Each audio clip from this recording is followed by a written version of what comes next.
Hello everyone, welcome to back my channel. I hope everyone is having a wonderful day. Before starting the video, please go ahead and hit the subscribe button. At the club, Billy reads Jill's text asking him to call her in the morning and warning that his time is running out to fix things at Chancellor. Taking a seat at the bar, he pushes buttons on his phone. At Crimson Lights, Lily answers her phone and asks, "What do you want, Billy?" He wants to talk. She asks if he's still running Chancellor. He says he is. She informs him they have nothing to talk about then. Billy pleads with her to meet him for one drink. "I promise you won't be sorry." Nate lets Amy into his apartment. She's anxious to hear if he's made up his mind. Will he help her find his son, your brother? Nate still hasn't decided and wants to hear more about his half-brother first. Amy will take that as a positive sign. Nate asks what he's like and how he could abandon his mother like this, having to turn to a stranger. Amy feels like she knows Nate since he's so much like his father. She knows he's a good man, just as Damien is deep down. He's a complex man. Nate wants to hear more. Amy says Damien was a quiet boy, very studious, and his father was his best friend. Jackson died when he was 16, and it was a terrible blow. Nate can imagine. He lost his father at a young age, but it still left a scar. Nate had strong men in his life to step in and fill the void. Amy says that wasn't the case for Damien. He suddenly lost interest in school and in being a doctor. Nothing seemed to matter to him anymore. They became more and more distant, as though he blamed her somehow for his father's death. After a particularly bad argument, he took off and she hasn't seen him in several years.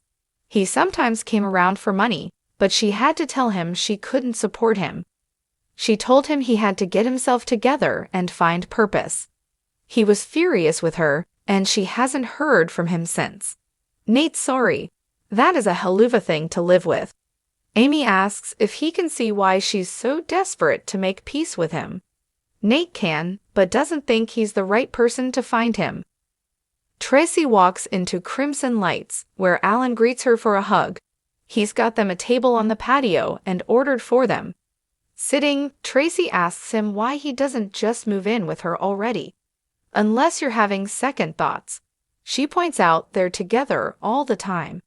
Alan concedes he's paying a lot for a suite he hardly uses. He admits he's worried about how her family will feel about him moving in. He's also concerned that Ashley will be triggered about all the things his brother did to her. Tracy says her sister is looking forward to seeing him. She is happy for them, and so is the rest of her family. "They love me, and they're happy that I'm so happy. They know it's because of you." He chuckles as she reminds him it's her house too. Emotional, Tracy says she's waited a long time to be this happy and doesn't want to miss another second. It feels like a natural progression for them. Alan says, "In that case, I guess I need a key." They kiss. In Summer's suite, she tells Phyllis she can't believe they're burying Heather tomorrow.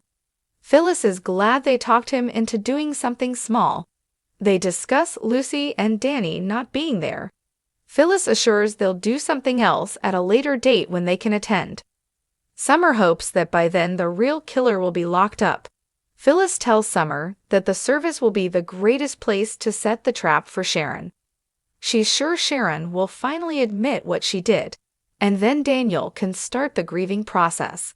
Summer isn't convinced that Sharon is guilty. Phyllis says, "You wait until tomorrow. You'll see." Summer asks what makes her think she'll show up. Phyllis is sure she'll come to show everyone she's the real victim. She'll be there, and I'll be waiting, to give her a real reason to suffer. Lily meets Billy at the club bar and asks, "What's so urgent?" He's ordered her favorite wine as a peace offering. This makes her more suspicious of his motives. Billy tells her he needs her back. "The company needs you back. Everyone misses you." He hates how things have gone between them, and he wants to clear the air. Lily chuckles. She knows the only reason he's sucking up to her is because Jill forced him to. Billy admits there's been some pressure, which made him see that he's been a jerk. I'm asking you to come back to Abbott Chancellor, on your terms, of course. At Nate's place, Amy asks him to give it a little more thought. Nate just doesn't think he's the right person to find her son. She disagrees. Nate thinks she needs a professional. Once Damien's found, he'll consider getting to know him. Doing it now and springing it on him that he's his brother seems rash. Amy protests that she's running out of time.